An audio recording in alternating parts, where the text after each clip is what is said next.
Selamat datang di Aftersound Review. Kali ini gue mau review salah satu item dari brand yang premium, dan ini adalah Noble Trident. Sebelumnya thank you dulu untuk Mr. X, namanya nggak mau disebutin, yang udah minjemin barang ini ke gue jadi gue bisa review. Untuk harga dari Noble Trident ini sekitar 7 jutaan, jadi jelas ini premium. Dan sekedar info aja bahwa Noble Trident ini adalah seri termurah dari Noble, jadi termurahnya aja 7 juta. Yang termahalnya setahu gue sekarang 30 juta lebih gitu.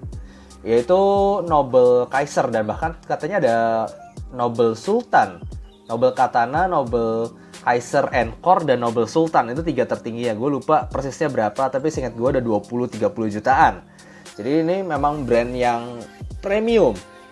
Dan kalau kalian udah lama main di audio, salah satu, kalau nggak salah CEO-nya ini itu keluaran dari Air Audio yang sempat terkenal juga. Jadi ini memang brand yang punya nama cukup lama, karena yang bikinnya atau tunernya atau CEO-nya gitu dari brand Air Audio, seingat gue gitu sih. Oke, langsung aja kita review seperti biasa dari build, suara, dan juga perbandingannya. Untuk build-nya sendiri, housing-nya ini cukup unik bentuknya. Gue nggak pernah lihat bentuk ini kecuali di Noble. Bentuknya seperti apa ya? Dia kalau lihat dari samping itu lonjong dan kelihatannya kecil. Tapi kalau kita lihat dari bagian sini, tebel ya. Tebel juga, dan ini terbuat dari plastik bagian sininya. Tapi berasa cukup tebel plastiknya, dan di sini itu pakai aluminium. Sekedar info, ini dari yang harga paling murahnya si Noble itu ya, sekarang ini Noble Trident yang 7 jutaan, sampai yang paling tingginya itu bentuknya 11-12. Jadi tetap begini, cuma kadang ada yang lebih gede sedikit kalau nggak salah sih. Makin gede aja. Tapi bentuknya tetap lonjong di bagian samping dan gendut di bagian sininya.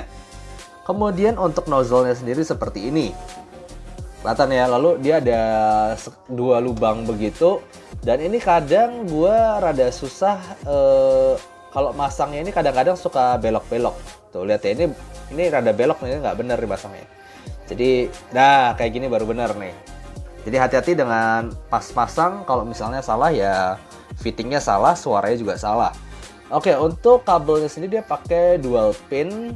Lalu kemudian kabelnya sangat humble. Dan ini seinget gue sih sama semua, mau yang dari Trident sampai Encore sampai Katana. Kabelnya seperti ini, rada tipis. Bagian atasnya twisted, bagian bawahnya braided. Seingat gue sama semua untuk itu. Tapi berasa durable, berasa lentur juga sih. Jadi no problemo, cuma ya, kalau kalian udah biasa lihat kabel mahal-mahal yang tebel, jadi kesannya ini rada murahan gitu. Tapi buat gue no problemo, berasa kuat kok.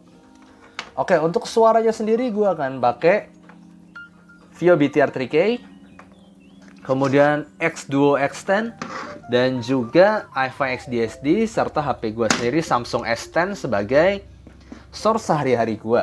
Dan buat gue untuk ngerasain khasnya Noble Trident ini atau suara maksimumnya, itu kayaknya nggak perlu source yang gimana-gimana, karena suaranya nggak terlalu jauh beda dari source pakai HP sampai ke XDSD. Yes, pakai XDSD jelas lebih bersih, jelas lebih luas, jelas lebih detail.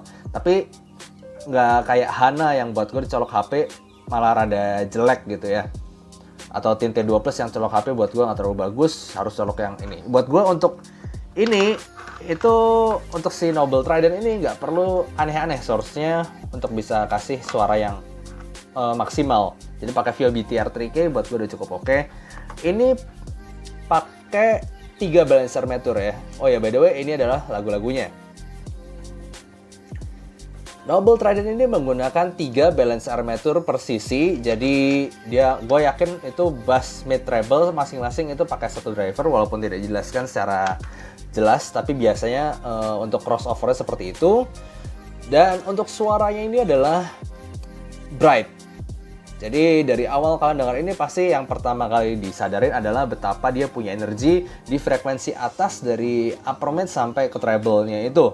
Oke, kita bakal bahas dulu satu-satu ya. Kita bahas dari, kalau kita ngomongin bass, ini bukan, lu yang bass head nggak bakal suka sama ini. Atau gue sendiri nggak terlalu suka sama bassnya. Karena gini, bassnya ini cepet, yes, tapi gue ngerasa bassnya ini bukan bass yang capable untuk ngasih bass yang dalam. Jadi gue kasih lagu yang nonjokkan cukup kencang, gue nggak terlalu biasa dia dalam. Jadi buat bass head, buat lu yang suka EDM, nggak bakal suka ini. Bassnya cenderung rada tipis. Jadi maksudnya gebukannya tuh nggak terlalu gebukan tebel, nonjok, ceduk gitu, enggak. Tapi lebih kayak dek kecil gitu, tipis-tipis. Tapi cepat dan berasa pukulan dikit-dikitnya itu berasa. Nggak bener-bener kopong kering gimana, enggak. Cuman nggak dalam dan nggak terlalu tebel aja sih. Tapi tetap bisa kerasa pukulannya itu masih bisa kerasa. Kemudian untuk mid range-nya ini gue mixed feeling karena di sini gue ngerasa ada balance armature yang tidak koheren. Jadi kalau kalian tahu preferensi suara gue sendiri adalah Harman response, kayak gue udah sebutin beberapa kali bahwa preferensi gue adalah Harman response, dan juga seringkali gue ngomong gue suka dengan koherensi, makanya gue suka dynamic driver. Gue nggak terlalu suka dan gue nggak terlalu suka hybrid driver karena simply masalah koherensi. Nah ini jelas multi driver, dia pakai 3 balance armature. Jadi gini, gue ngerasa bass ke mid-nya itu dia seolah mau pingin suara yang cukup netral. Jadi gue nggak ngerasa bass ke mid-nya itu ada bassnya tebel banget, enggak, tipis banget juga enggak, dia rada gebuk duk gitu, dikit aja. Dan mid range-nya ini, kalau kita ngomong contohnya kayak lagu Ed Sheeran lah, dia akan nyanyi I found a love for me. Di situ lagu itu kan slow, tapi gini, di beberapa nada yang rada bawah, mid range-nya itu gue ngerasa oke, ini mau ke arah rada smooth dan gak terlalu tebel nih. Tapi tiba-tiba ketika si Ed Sheeran itu nyanyi nada tinggi, kemudian ada SS-nya gitu, itu langsung berasa rada maju, kadang bisa shouty dan sibilance. Jadi ada lonjakan yang gue rasa tuh tiba-tiba, dimana itu rada nggak sejajar sama frekuensi lain, jadi kayak cetuing gitu, tiba-tiba tinggi. Dan ternyata itu bener guys. Maksudnya, ini gue kira apa kuping gue yang kurang fitting, apa gimana. Ini adalah frekuensi responsnya. Kelihatan dia ada energi jelas di bagian frekuensi atas, dan jujur aja gue ngerasa itu nggak sinkron gitu lah, nggak sinkron aja. Tonalnya itu rada aneh buat gue, kelihatan ya dia rada flat-ish, nggak flat banget sih. Lalu tiba-tiba nonjok ke atas, loncat gitu, goyang, sorry. Jadi di bagian situ aja gue rasa aneh. Nah treble yang tadi gue bilang, treble-nya jadi bass, mid, treble, tiba-tiba treble-nya itu energik, loncat, dan kalau ada cymbal crash itu tuh bener-bener gue ngerasa kayak in your face, cepras gitu tuh, in your face. Gue dengerin kayak violin itu in your face, tapi nggak terlalu extend juga. Ini kayak gue ngerasa memang masih ada keterbatasan di 3 driver ini untuk frekuensi range-nya. Jadi maju aja tapi extend banget juga enggak. Jadi gue akan sejujurnya ngomong, gue tidak cocok dengan tonalnya ini, dan tonalnya ini tidak koheren.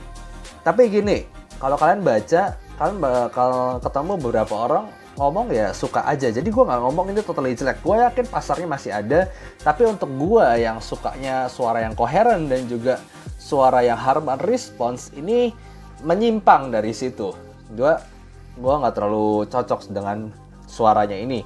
Nah, gimana dengan teknikalitasnya? Oke, untuk soundstage-nya sendiri dia berasa cukup gimana ya gue ngomongnya? Rada airy, tapi dia jadi ada dimensi height-nya, ada dimensi width-nya, lebarnya, tapi nggak terlalu ada depth-nya. Depth itu biasa diakibatkan oleh frekuensi low. Jadi dia bisa kasih dimensi depth itu. Di sini nggak terlalu ada frekuensi dimensi depth itu, dan lebarnya itu pun tidak terlalu lebar. Untuk harga 7,7 jutaan itu tidak terlalu lebar. Lumayan, tapi untuk harganya 7 juta itu tidak. Jadi bukan, kalau kalian nyari soundstage itu bukan ke sini. Dia juga punya separasi yang gimana ya? Cukup baik, tapi nggak bagus-bagus amat. Contohnya gue masih nemu beberapa IEM di harga yang lain, kayak contohnya Mangerty ataupun Mofase Stereo. Mofase Stereo itu buat gue jelas punya separasi dan detail yang lebih baik daripada si Noble Trident ini.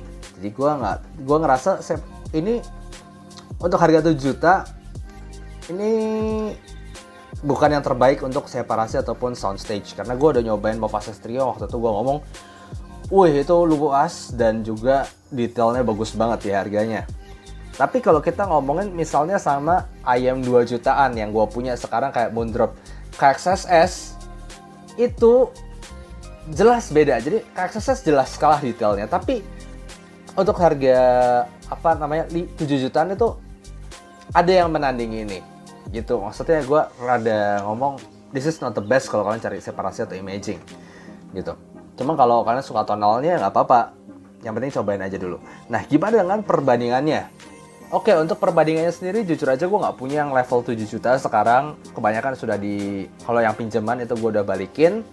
Gue ada sekarang benchmark IAM gue yaitu Tanchjim Oxygen, dimana dia pakai suara yang Harman Response dan dia pakai single dynamic driver. Nah, kalau gue bandingin ini sama ini jujur aja secara harga memang rada nggak adil ya, tapi ya gimana lagi. Lagi nggak ada, sorry untuk itu.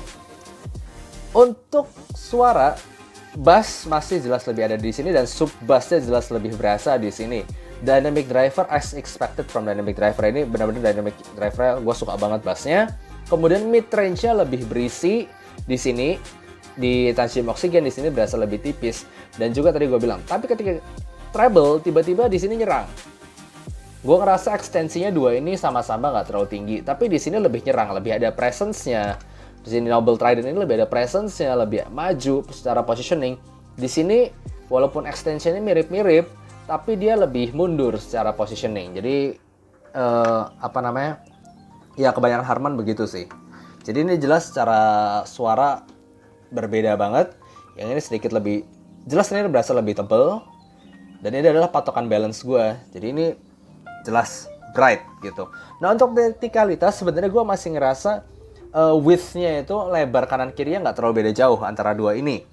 Tapi ketika kita ngomong depth itu jelas lebih berasa ada di Tanchjim Oxygen yang punya bass depth juga lebih baik.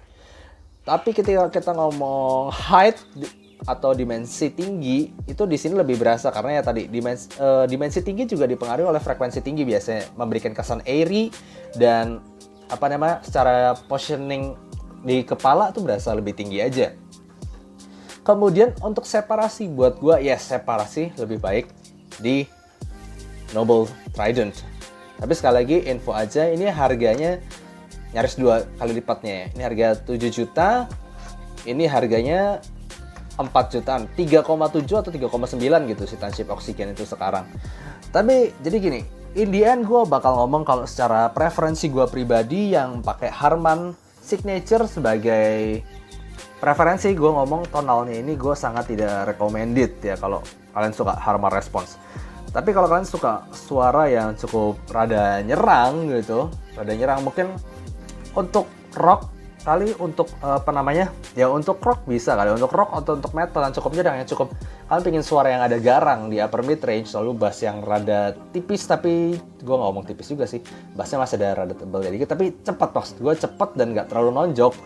Lalu kemudian rasa garangnya itu bisa dapetin di sini. Jadi gue ngerasa ini rada mix feeling gue gitu sama ini. Tetap aja tadi gue bilang ada kelemahan, ada kelebihannya. Kalau buat gue sendiri sih, gue nggak cocok. Tapi ternyata memang ada pasar ya. Contohnya aja Mr. X ini beli dan dia suka banget kok sama barang ini. Jadi ya gitu aja kesimpulan dari gue. Ini barang yang unik sih, Noble Trident ini. Kalau kalian bisa nyoba sih, sebaiknya nyoba untuk tahu seperti apa Noble itu. Karena Noble itu salah satu brand terkenal di di bagian Amerika Eropa segitu. Jadi ini bukan sci-fi. Gitu aja untuk review kali ini. Thank you. Kalau kalian suka jangan lupa kasih like dan subscribe. See you next time. Bye-bye.